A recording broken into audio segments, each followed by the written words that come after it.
Secondary school এখন বজালী অঞ্চলৰ এক উল্লেখযোগ্য এক শিক্ষানুষ্ঠান। যি শিক্ষানুষ্ঠানে ইতিমধ্যে বহু মানৱ সম্পদ সৃষ্টি কৰাৰ বাবে সফলতা লাভ কৰিছে আৰু এইটো অকল যে শিক্ষাৰ ক্ষেত্ৰতে নহয়, অন্যান্য ক্ষেত্ৰতো এওঁলোকে সফলতা লাভ কৰিছে। তাৰে আজি আমি নিদৰ্শন দেখা পাইছোঁ। আজি যি 12ৰহণীয়া যি সাংস্কৃতিক শোভাযাত্ৰা এওঁলোকে ওলাইছে, এই 12ৰহণীয়া সাংস্কৃতিক শোভাযাত্ৰাতে চাউলুং চুকাফা লগতে মহাপুৰুষ শ্ৰীমন্ত শংকৰদেৱে যি বৰ অসম গঢ়া যি প্ৰচেষ্টা চলাইছিলে, ঠিক তেনেকুৱাকৈ কৃষ্ণকান্ত সন্দিকৈ ছিনিয়ৰ ছেকেণ্ডাৰী স্কুলো আজি বিভিন্ন জাতি জনগোষ্ঠীৰ যি তেওঁলোকৰ কৃষ্টিসমূহ একত্ৰিত কৰি 12ৰহণীয়া সাংস্কৃতিক শোভাযাত্ৰা তেওঁলোকৰ বাৰ্ষিক অনুষ্ঠান হিচাপে তেওঁলোকে উলিয়াইছে। ইমান ধুনীয়া আটকধুনীয়া, মই ভাবোঁ যে অসম সাহিত্য সভাৰ আগে আগে এক সুন্দৰ পৰিৱেশ ৰচনা কৰিছে। মই কৃষ্ণকান্ত সন্দিকৈৰ যি সমন্বয়ক ধীৰাজ শৰ্মা ডাঙৰীয়া, ইয়াৰ অধ্যক্ষ মনোজ কলিতা ডাঙৰীয়াৰ লগতে সমূহ ইয়াৰে অধ্যাপক অধ্যাপিকা লগতে সমূহ ছাত্ৰ ছাত্ৰী আৰু অভিভাৱকসকলকো মই আন্তৰিক ধন্যবাদ জনাইছোঁ। আটাইকে মই অভিনন্দন জনাইছোঁ, শুভেচ্ছা জনাইছোঁ। আমাৰ আজি খুব এটা গৌৰৱৰ দিন, বৰ ভাল দিন। আমি আচলতে আমাৰ এই শোভাযাত্ৰাৰ মাজেৰে আমি এটা বস্তুই প্ৰতিপন্ন কৰিব খুজিছোঁ যে আমাৰ বিজ্ঞান প্ৰযুক্তি, সংস্কৃতি, পৰিৱেশ বা আমাৰ যিখিনি লুপ্তপ্ৰায় জীৱ জন্তু আটাইবিলাকৰ কেনেকৈ সমন্বয় ৰক্ষা কৰিব পাৰোঁ আৰু সমন্বয় ৰক্ষা কৰিব আমি লাগিবই। তাৰ উদ্দেশ্যে আমি ছাত্ৰ ছাত্ৰীখিনি এতিয়াৰ পৰাই যাতে আমি শিক্ষা দিব পাৰোঁ, তাৰ উদ্দেশ্যে এইটো ৰেলী আমি প্ৰদৰ্শন কৰিছোঁ আৰু ইয়াৰ মাজেৰে এই ধৰণৰ এটা বাৰ্তা আমি প্ৰেৰণ কৰিব খুজিছোঁ। আৰু এই অনুষ্ঠানটো আমাৰ যোৱা এসপ্তাহৰ খেল ধেমালি স্কুলৰ যি খেল ধেমালি আছিলে তাৰ শেষৰ আজিৰ অনুষ্ঠান।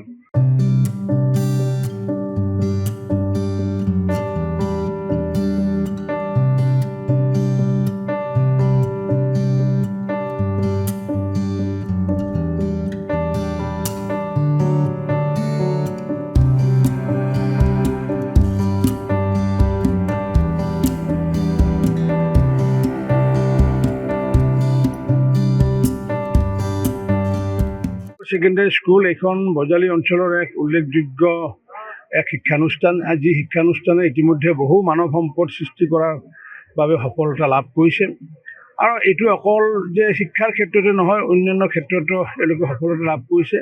তাৰে আজি আমি নিদৰ্শন দেখা পাইছোঁ। আজি যি 12ৰহণীয়া যি সাংস্কৃতিক শোভাযাত্ৰা এওঁলোকে ওলাইছে, এই 12ৰহণীয়া সাংস্কৃতিক শোভাযাত্ৰাতে চাউলুং চুকাফা লগতে মহাপুৰুষ শ্ৰীমন্ত শংকৰদেৱে যি বৰ অসম গঢ়া যি প্ৰচেষ্টা চলাইছিলে, ঠিক তেনেকুৱাকৈ কৃষ্ণকান্ত সন্দিকৈ ছিনিয়ৰ ছেকেণ্ডাৰী স্কুলো আজি বিভিন্ন জাতি জনগোষ্ঠীৰ যি তেওঁলোকৰ কৃষ্টিসমূহ একত্ৰিত কৰি 12ৰহণীয়া সাংস্কৃতিক শোভাযাত্ৰা তেওঁলোকৰ বাৰ্ষিক অনুষ্ঠান হিচাপে তেওঁলোকে উলিয়াইছে। ইমান ধুনীয়া আটকধুনীয়া, মই ভাবোঁ যে অসম সাহিত্য সভাৰ আগে আগে এক সুন্দৰ পৰিৱেশ ৰচনা কৰিছে। মই কৃষ্ণকান্ত সন্দিকৈৰ যি সমন্বয়ক ধীৰাজ শৰ্মা ডাঙৰীয়া, ইয়াৰ অধ্যক্ষ মনোজ কলিতা ডাঙৰীয়াৰ লগতে সমূহ ইয়াৰে অধ্যাপক অধ্যাপিকা লগতে সমূহ ছাত্ৰ ছাত্ৰী আৰু অভিভাৱকসকলকো মই আন্তৰিক ধন্যবাদ জনাইছোঁ।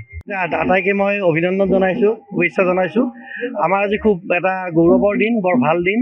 আমি আচলতে আমাৰ এই শোভাযাত্ৰাৰ মাজেৰে আমি এটা বস্তুই প্ৰতিপন্ন কৰিব খুজিছোঁ যে আমাৰ বিজ্ঞান প্ৰযুক্তি, সংস্কৃতি, পৰিৱেশ বা আমাৰ যিখিনি লুপ্তপ্ৰায় জীৱ জন্তু আটাইবিলাকৰ কেনেকৈ সমন্বয় ৰক্ষা কৰিব পাৰোঁ আৰু সমন্বয় ৰক্ষা কৰিব আমি লাগিবই। তাৰ উদ্দেশ্যে আমি ছাত্ৰ ছাত্ৰীখিনি এতিয়াৰ পৰাই যাতে আমি শিক্ষা দিব পাৰোঁ, তাৰ উদ্দেশ্যে এইটো ৰেলী আমি প্ৰদৰ্শন কৰিছোঁ আৰু ইয়াৰ মাজেৰে এই ধৰণৰ এটা বাৰ্তা আমি প্ৰেৰণ কৰিব খুজিছোঁ। আৰু এই অনুষ্ঠানটো আমাৰ যোৱা এসপ্তাহৰ খেল ধেমালি স্কুলৰ যি খেল ধেমালি আছিলে তাৰ শেষৰ আজিৰ অনুষ্ঠান। যিকোনো খবৰৰ বাবে যোগাযোগ কৰক 7099017330 লগতে 7099017110 নম্বৰত।